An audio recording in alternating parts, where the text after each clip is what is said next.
Gregg Colburn is an assistant professor of real estate at the University of Washington.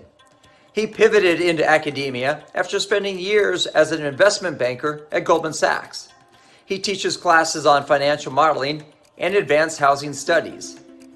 His academic research interests include housing policy, affordability, and homelessness, and he is the author of an upcoming book titled Homelessness is a Housing Problem.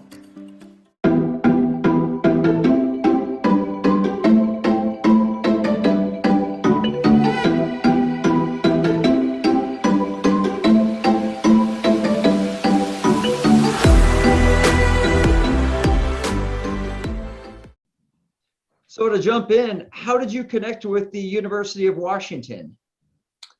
Well, I got a job here about almost 4 years ago now, and in my first career, I was in finance. I was an investment banker and private equity investor, and did that for about 17 years. And actually, this was not a coincidence, but I'm wearing my Northwestern pullover today, which is where I got my MBA in my old life. But then when I ended that, I had an interest in being a professor. I had an interest in housing and social policy. And so I ended up getting my PhD at the University of Minnesota's Humphrey School of Public Affairs, and was fortunate enough to land a faculty position at the University of Washington after finishing my doctoral studies. And so my family and I moved out here in fall of 2017, and have been actively involved in the department since then, and had the pleasure of working with both of you in that capacity. And so it's been great. I've really enjoyed it.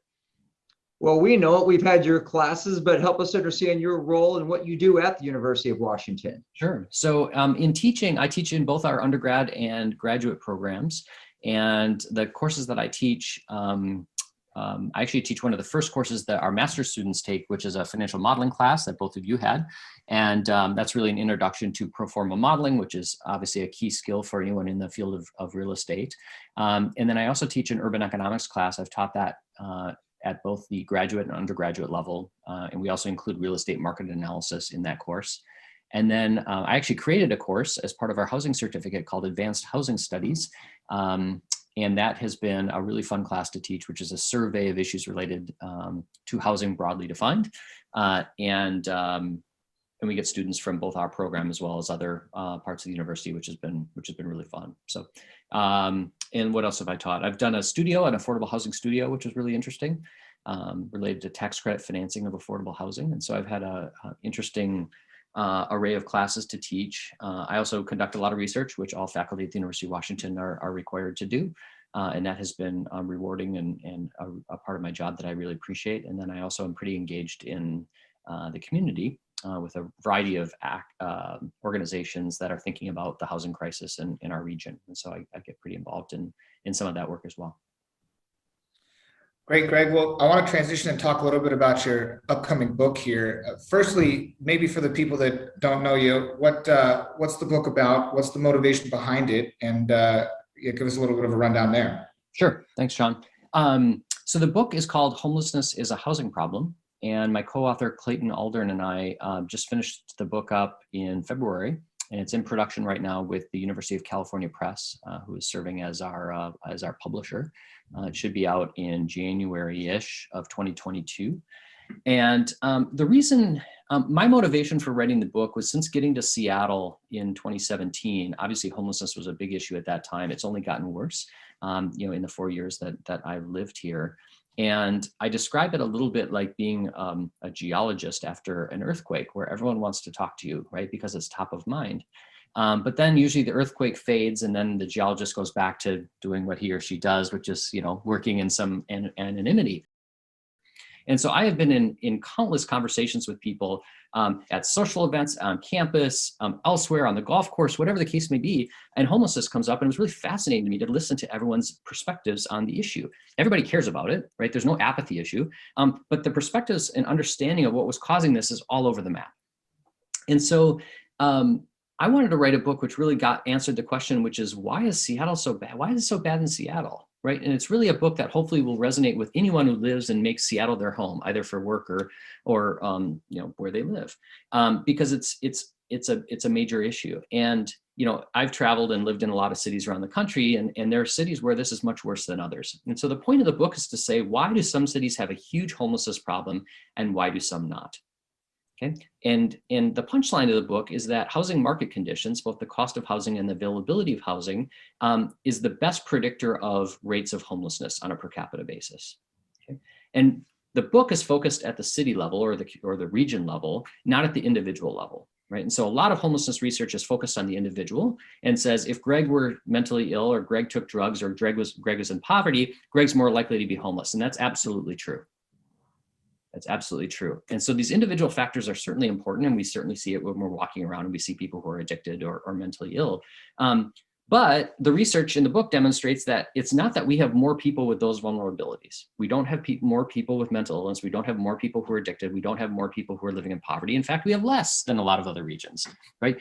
But the consequences of those vulnerabilities in Seattle are much worse than they are in Chicago, Cleveland, or Detroit, where housing costs are much, much lower and vacancy rates are much, much higher, rental vacancy rates.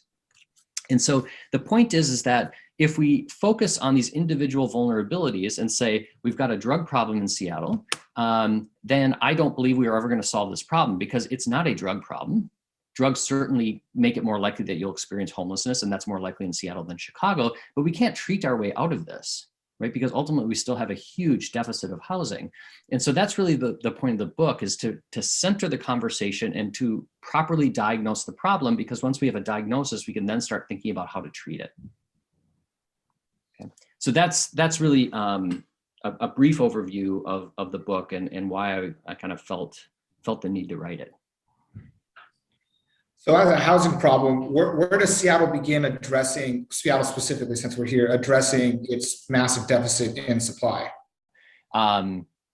So for our region, dealing with this problem is challenging because we have some really difficult contradictions and conflicts that we need to address. And the most, I guess the clearest one is kind of the short-term need versus long-term need. Right? And so what we see right now is a lot of narrative about what are we going to do in the short term? How are we going to get people off the streets and into shelter or some other destination, whether it's hotel rooms or tiny homes or whatever the case may be. And that's important. Unsheltered homelessness is really bad, and so we do need to address that. The problem is that those short-term investments may not help us in the long run, which is the long-run solution to this is we need way more units. We need more market rate units. We need more, kind of middle income units, we need affordable units, we need supportive units. We need all of those, and we need thousands of each of those to address the housing crisis, because the homelessness crisis is embedded in a broader housing crisis, and you can't really bifurcate the two, right? You can't fix homelessness without dealing with the fact that a third grade teacher struggles to find a place to live in Seattle, right? It's all one and the same, just the consequences are for people with vulnerabilities are different than for the third grade teacher potentially. And so that to me is the big issue, and why the city council and the mayor are going to have really, really difficult decisions to make in the next year or two, which is every dollar we invest in the short run takes away from dollars in the long run. And so the answer is that not to create a false dichotomy of do we invest in permanent housing or these short-term solutions, we need both. And I think what we need from a public perception, we need to demonstrate to the public that these investments work. And part of the problem with our scattershot approach is people say, well, we've spent X and it's not worked. Okay. I would argue that X has been insufficient to the scale of the problem. Therefore, it shouldn't be surprising that X didn't work. But if we do invest 2X or 3X, what we need to show is that there's something working there, right? And so that will include probably some shelter or temporary housing to get people off the streets. But then we also just need to have major, major investments to make sure that we have more units. Part of that is we also need to think about the regulatory regime in which we operate. And Jeff's a builder, and so he knows this well. It needs to be easier to build housing. We also need to think about zoning, right? I don't believe, and I think a lot of people share my opinion, but there are people who disagree with me. I don't believe that our city can continue to be 70% zone single family if we're going to continue to accommodate all the people who want to call this region home. It's simply a math problem. If 100,000 people move in and we're trying to jam them into 30% of the parcels, it doesn't work. And so what we need to think about is both resources, we need to think about the regulatory environment, we need to think about zoning. And I firmly believe that the federal government needs to have a big role to play, because they have the biggest pot of money. They have far more money than Olympia, Seattle, Gates Foundation, all of these entities combined. And I think we're seeing some movement from the Biden administration in terms of commitment to housing support, either through extended vouchers or expanded voucher access, et cetera. So it's a really complicated issue with complicated answers. And if there was an easy answer, we would have done this. And so, but I will say, given all that, we can do this, right? We can build 50,000 supportive housing units over the next 10 years to make sure that the people who need it, who are close to needing that, can be housed. Unlike some of these larger social issues that are really hard to tackle, homelessness is one we can solve. Greg, you talk about the different pots of money and where we're going to pull the resources from. I know you have a really interesting perspective on some of the private corporations in this area specifically, throwing a bunch of money at this problem, and if that's their role. Do you want to speak a little bit about Amazon's contributions, Microsoft's contributions, and things like that? Yeah, I think this is one of the more, from an intellectual standpoint, I think this is a really interesting development, and one that as a teacher, I find really interesting because it creates a really interesting conversation within our community to say, what is the role of the city of Seattle? What is the role of King County? What is the role of the University of Washington? What's the role of the Gates Foundation? What's the role of Microsoft? What's the role of Amazon, right? We've got all these really important institutions. We all can look and see there's a problem, right? And so at different times throughout history, different institutions step up to respond to those problems, right? And the scale of this problem is such that now we're seeing institutions that typically don't step into solving social problems and saying, we kind of need to do this, right? Which is, on one hand, I welcome the investment. Their investment is better than no investment, but I also sit back and say, I feel like something's broken if we're relying on software developers and e-commerce titans to solve our housing affordability problems, right? That's not why those enterprises were created. Right? Those enterprises were created to create software and to sell stuff online. They have a board of directors and they have shareholders to serve and all that. And they do it very well, right? They've had a good run. That building affordable housing is not one of their core missions as an enterprise. And so I get a little nervous when we delegate social need to private actors, because to me, that's why we have the public sector. The public sector is there to respond to societal needs and to create an infrastructure that allows people to live their lives, right? We build roads and schools and we do all these things. And then it allows private enterprise to do what they do. It allows all of us in our family units to do what we need to do, educate our kids, be healthy, healthcare, all that kind of stuff. And I feel like that's breaking down a little bit when all of a sudden we have Amazon stepping up and saying we're going to invest billions of dollars in housing. So I'm not a huge fan of it from that perspective, not because I don't like Amazon and Microsoft. I think it's the wrong entity to be doing this. Because if the stock prices go down, at some point they're going to say we need to focus on our core business, which is selling stuff, services, software, et cetera. The public sector will continue to exist even in downtimes, and therefore I want them to step up and do this. And so I guess that would be my, it's a somewhat long-winded response, which is we need the resources. I'm glad they're stepping up. I'm glad that they're standing up and saying we have a problem, because I think that has huge signaling to our community broadly. So I think that's great.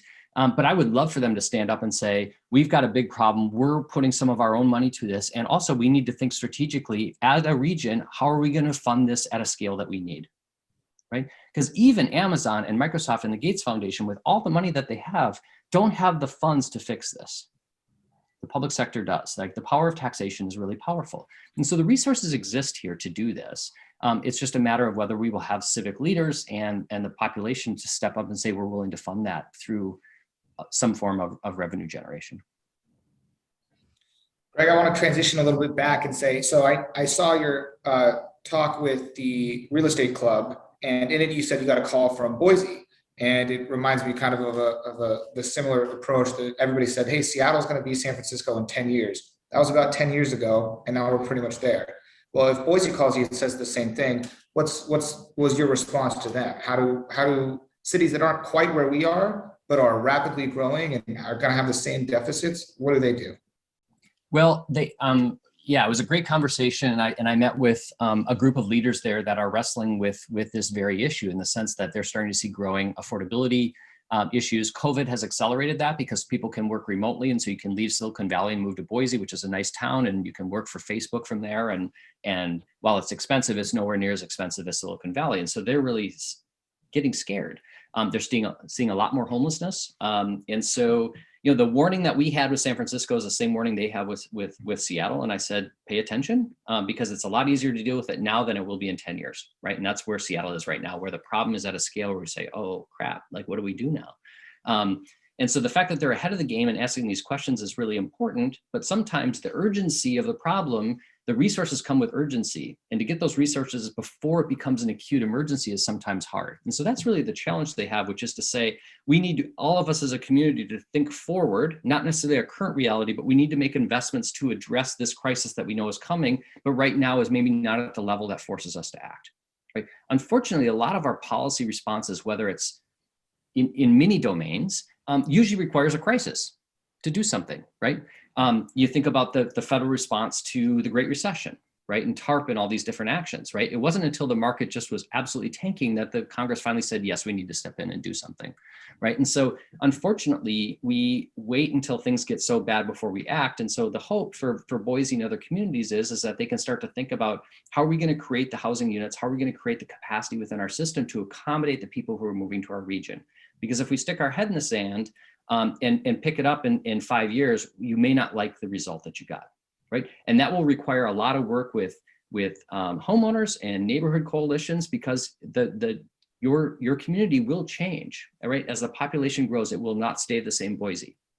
And if you've got half the people saying, I want to stay the same Boise that's been for the last 20 years, you can't stop. You're not going to build a wall. People are going to move to Boise if they want to, right? And so you can either accept that reality and change, or you can stick your head in the sand, which is kind of what San Francisco and Seattle have done.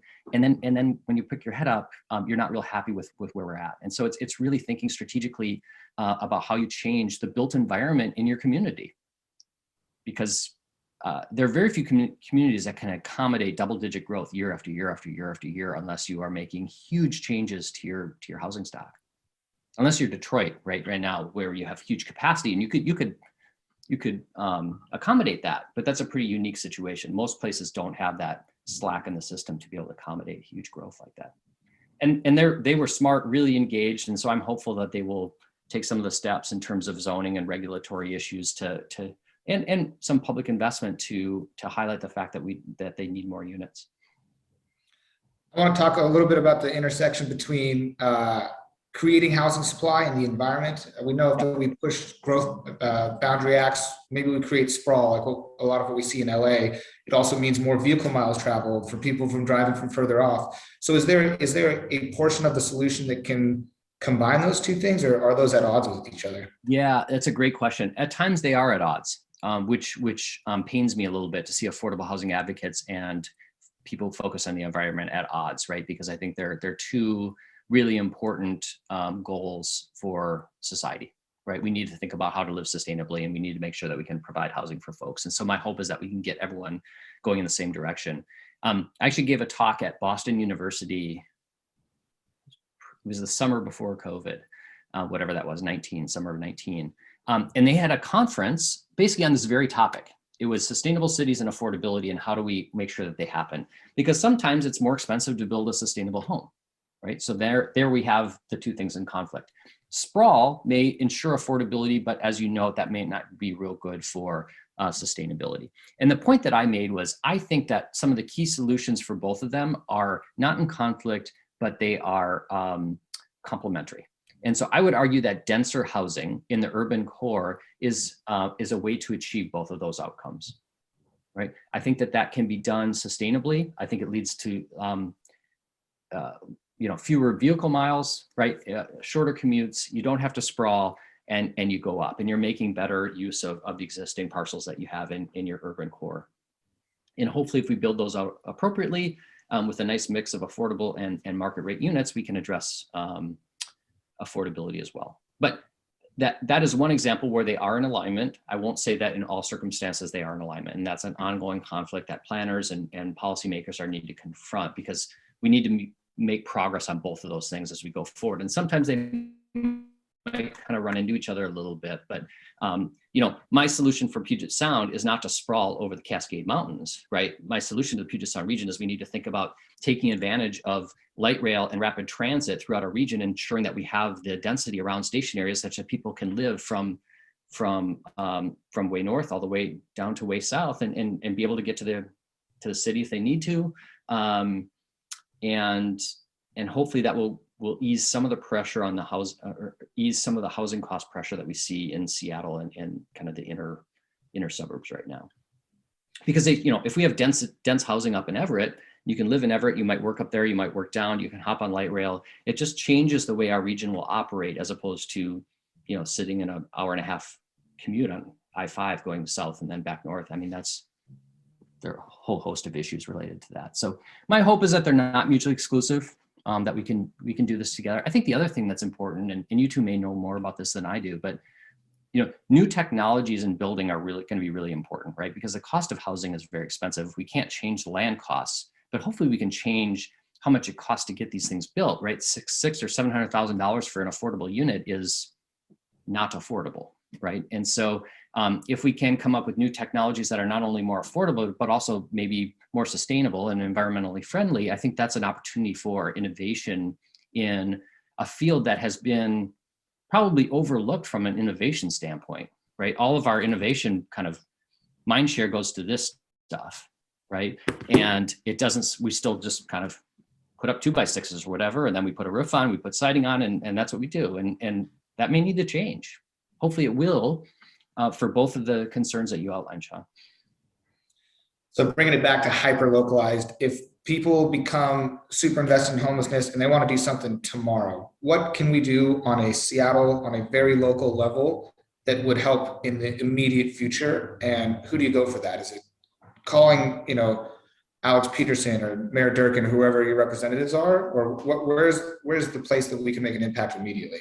Yeah, that's a great question. I have kind of done a personal 180 on this issue. And so I won't pretend that where I've landed now is the right answer.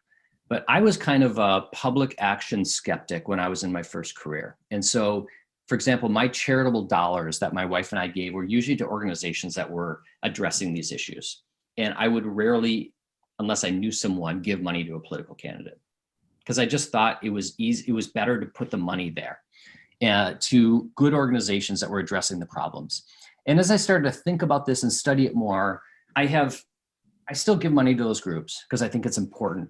But I also do so knowing that I'm not convinced that that's the solution to the issue, right? I believe that because of the scale of the problem and the dollars that are needed, political change and political will is needed to make a real dent in this problem. And so if you really want to end homelessness, then using the time and resources you have to ensuring that we have leaders who will think strategically, make the tough decisions about both the long-term and the short-term, to me is the best answer.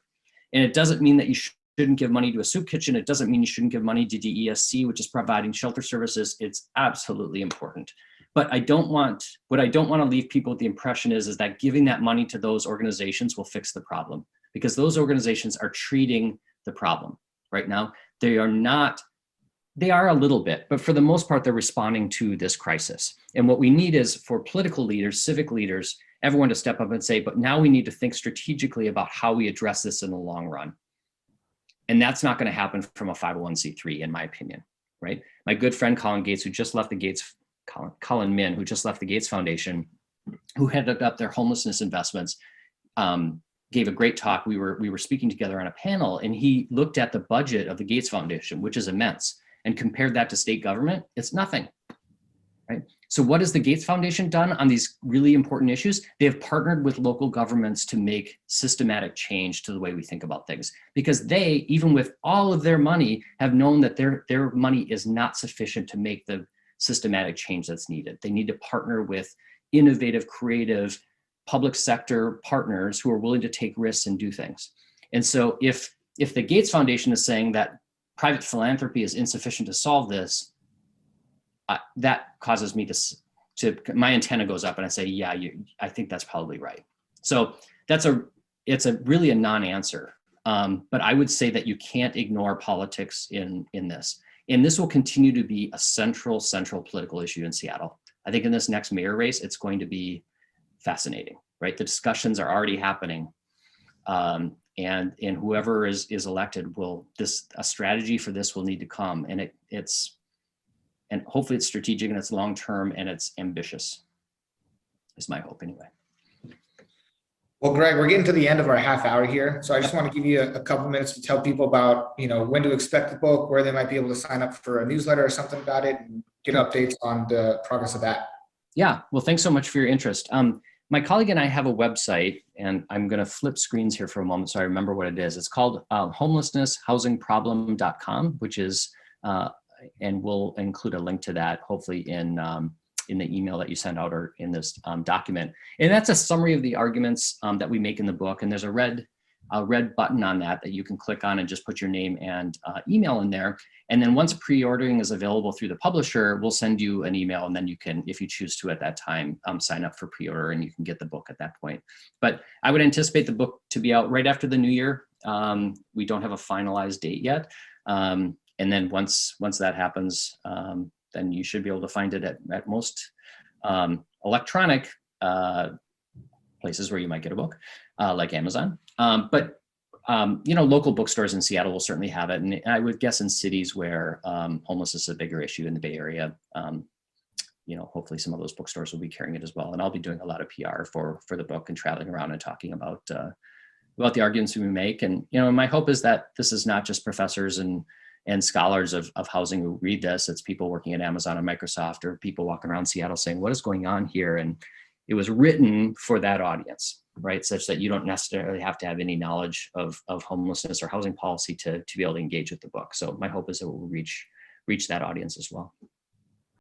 Well, Greg, I can tell you that Sean and I benefited personally from your classes, learned a lot. You opened our eyes to a lot more. As you would challenge us, as we'd come with certain ideas, you say, where's your information coming from? And you challenged us, give me your details, and let's have that conversation. So I'm looking forward to your book coming out. We will put a link here. Appreciate your time and your wisdom and the continued dialogue on the issue. Thank you.